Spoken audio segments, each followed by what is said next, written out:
क्या माँ की बात मानकर करिश्मा ने ले ली अपने ही पति की जान? एक चमकदार मुस्कान, एक राजकुमारी जैसी जिंदगी और एक ऐसा फैसला जिसने सब कुछ खत्म कर दिया। बॉलीवुड की सबसे हसीन अदाकाराओं में से एक करिश्मा कपूर। एक वक्त था जब वो अभिषेक बच्चन के साथ अपनी जिंदगी बसाने वाली थीं। सगाई तक हो चुकी थी, लेकिन एक फोन कॉल ने ये रिश्ता तोड़ दिया। और फिर शुरू हुआ एक ऐसा सिलसिला जिसमें करिश्मा ने वो किया जिसकी उम्मीद किसी ने नहीं की थी। माँ की एक जिद और बेटी की एक हाँ। जिसके बाद करिश्मा ने शादी तो की, लेकिन प्यार नहीं पाया। कभी दिल्ली, कभी लंदन, रिश्ते में दूरियां बढ़ती गईं। और फिर एक दिन कुछ ऐसा हुआ कि सवाल उठने लगे, क्या ये सिर्फ एक तलाक था या किसी की जिंदगी की डोर तोड़ने की शुरुआत?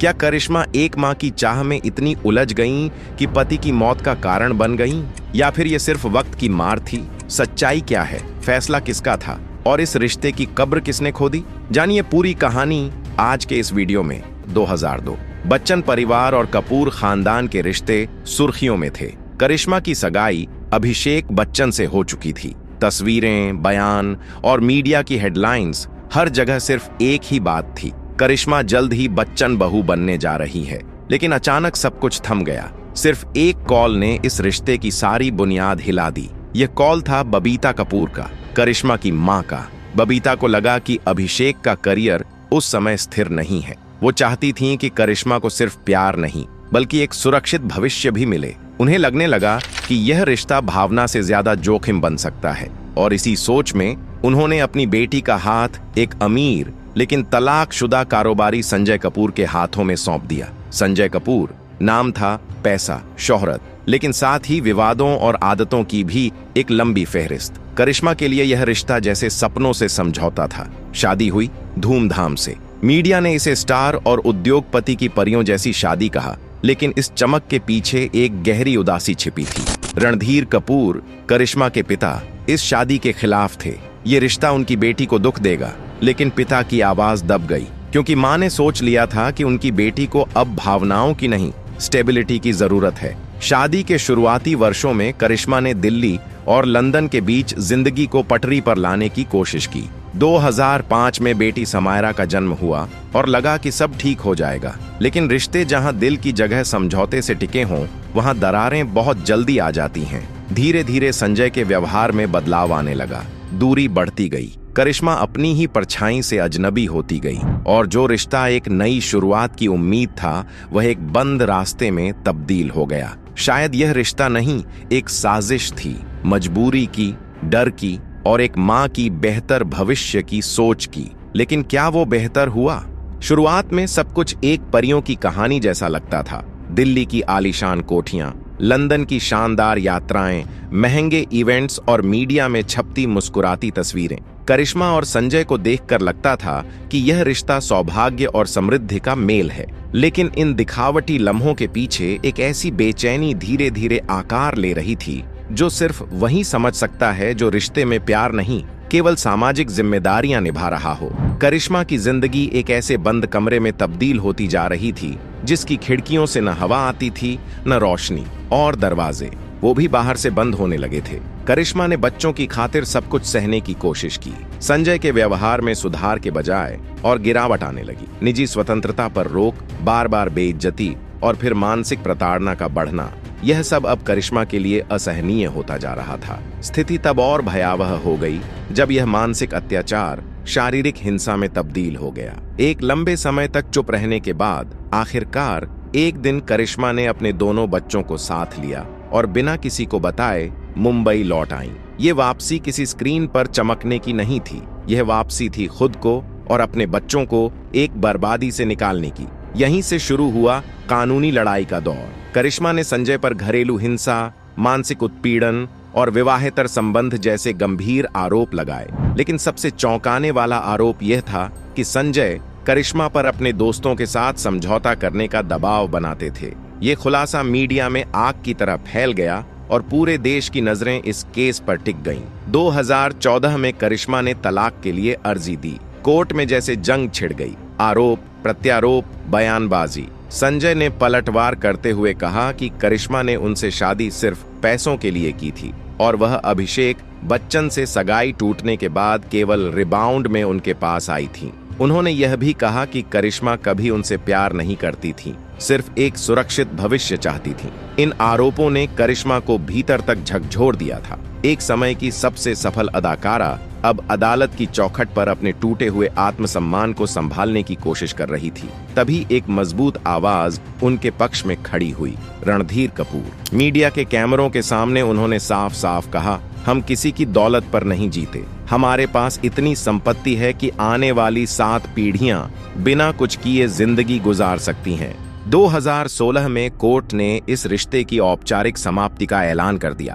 तलाक का फैसला करिश्मा के हक में गया। बच्चों की कस्टडी उन्हें मिली, साथ ही एक भारी भरकम एल्यूमिनी 70 करोड़ रुपये, मुंबई के खार इलाके में एक लग्जरी फ्लैट और दोनों बच्चों के नाम 14 करोड़ के सरकारी बॉन्ड्स, जिनसे हर महीने करीब 1 लाख रुपये का ब्याज आता है। सबसे महत्वपूर्ण 70 करोड़ रुपए की एलिमनी। कई स्रोतों ने रिपोर्ट किया कि संजय ने करिश्मा को लगभग 70 करोड़ रुपए की एलिमनी दी थी। बाहर से यह सब सुनकर किसी को लगेगा कि करिश्मा अब सेटल हो चुकी है, लेकिन सवाल यह है, क्या ये आर्थिक सहारा उस खालीपन को भर सका जो अंदर से सब कुछ तोड़ चुका था? कोर्ट में उन्होंने जरूर जीत दर्ज की, लेकिन समाज की नजरों में आज भी यह रिश्ता एक ग्लैमरस सौदा ही कहलाता है। एक ऐसा समझौता जिसमें प्यार कहीं खो गया और फैसले किसी और ने लिए। इस पूरे हादसे की परछाई करिश्मा की बहन करीना कपूर तक भी पहुंची। जब करीना ने तलाकशुदा और उम्र में बड़े सैफ अली खान से शादी करने की बात की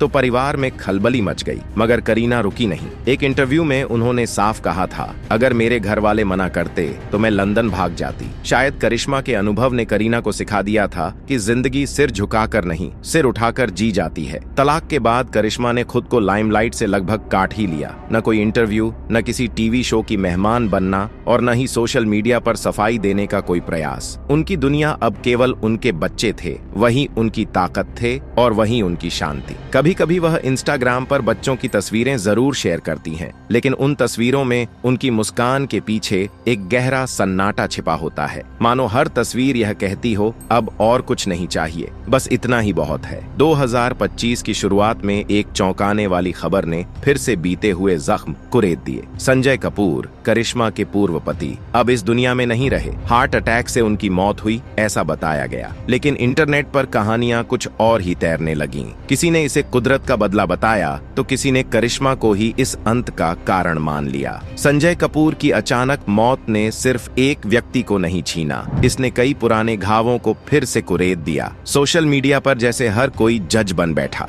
लोग अपने अपने डिजिटल कोर्ट में करिश्मा को खड़ा करने लगे, लेकिन करिश्मा ने इस पूरे हादसे पर एक भी शब्द नहीं कहा। न कोई बयान, न श्रद्धांजलि, न इंस्टाग्राम पोस्ट, कुछ भी नहीं। पर इस खामोशी के पीछे शायद वो दर्द था जो उन्होंने सालों से खुद तक सीमित कर रखा था। शायद इसलिए क्योंकि हर जख्म दुनिया को दिखाना जरूरी नहीं होता। लेकिन अब असली लड़ाई शुरू हो चुकी थी, संपत्ति की। सवाल अब ये नहीं था कि संजय की मौत कैसे हुई, सवाल ये था कि जो अरबों की जायदाद पीछे छूट गई, उसका वारिस कौन होगा? क्या करिश्मा को अब भी कोई दावा करने का हक है? क्या उनके दोनों बच्चों को हिस्सा मिलेगा, या फिर सारी संपत्ति उनकी तीसरी पत्नी प्रिया सचदेव के नाम जाएगी, जो न सिर्फ उनकी कानूनी पत्नी थीं, बल्कि उनकी बिजनेस पार्टनर भी? मामला तब और पेचीदा हो गया जब सामने आया कि संजय कपूर अमेरिका के नागरिक थे, लेकिन उनकी मौत इंग्लैंड में हुई और उनका आर्थिक साम्राज्य भारत में फैला हुआ था। यानी अब यह विवाद सिर्फ एक पारिवारिक मुद्दा नहीं रहा, यह एक इंटरनेशनल लीगल केस बन चुका था। अमेरिकी कानून के अनुसार संपत्ति की वसीयत और ट्रांसफर प्रोबेट कोर्ट के तहत तय होता है। अगर संजय ने अमेरिका में वसीयत छोड़ी थी तो भारत में उसके क्रियान्वयन के लिए यहाँ की अदालत से भी मान्यता लेनी होगी। साथ ही इंग्लैंड में बनी डेथ सर्टिफिकेट की कॉपी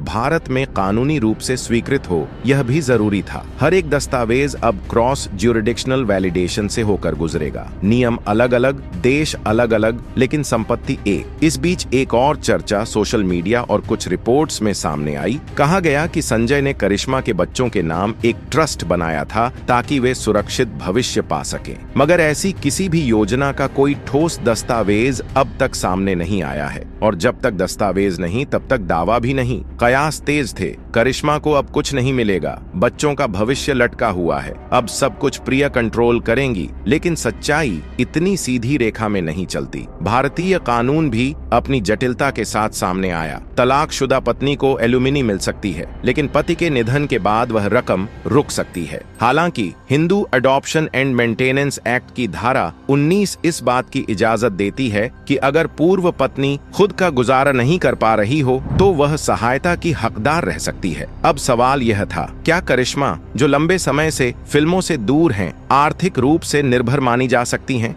इस बीच प्रिया सचदेव, जो कभी सोशल मीडिया पर हर छोटी बड़ी बात शेयर करती थीं, अब पूरी तरह से गायब हो चुकी हैं। न कोई श्रद्धांजलि, न स्टेटमेंट, न कोई कानूनी प्रतिक्रिया। यह खामोशी एक रणनीति भी हो सकती है, या शायद यह भी एक टूटे हुए इंसान की निशानी हो। कौन जाने। साफ है कि अब यह कहानी भावनाओं की नहीं, दस्तावेजों की थी। अब हर शब्द की कीमत थी, हर सिग्नेचर का मतलब था। वकीलों की फाइलें तैयार थीं, कानूनी टीमों ने मोर्चा संभाल लिया था, और इस तरह एक टूटे हुए रिश्ते की दास्तान अब एक ग्लोबल लीगल बैटल में बदल चुकी थी, जहां कोई इमोशन नहीं बोलेगा, सिर्फ कानून बोलेगा, जहां इंसाफ मिलेगा, लेकिन इंसानियत के तापमान से नहीं, ठंडी दलीलों से। संजय कपूर की मौत के बाद अब हर निगाह सिर्फ एक सवाल पर टिक गई थी, उन्होंने आखिर पीछे क्या छोड़ा? प्यार, पछतावा, जिम्मेदारियां, या सिर्फ विवाद? करिश्मा कपूर ने संजय कपूर की मौत पर अब तक न कोई बयान दिया, न कोई दावा किया, जबकि उनके पास कानूनी रास्ते खुले थे। भारत में बच्चों के हक के लिए केस कर सकती थीं, या अमेरिका की अदालत में अधिकार मांग सकती थीं।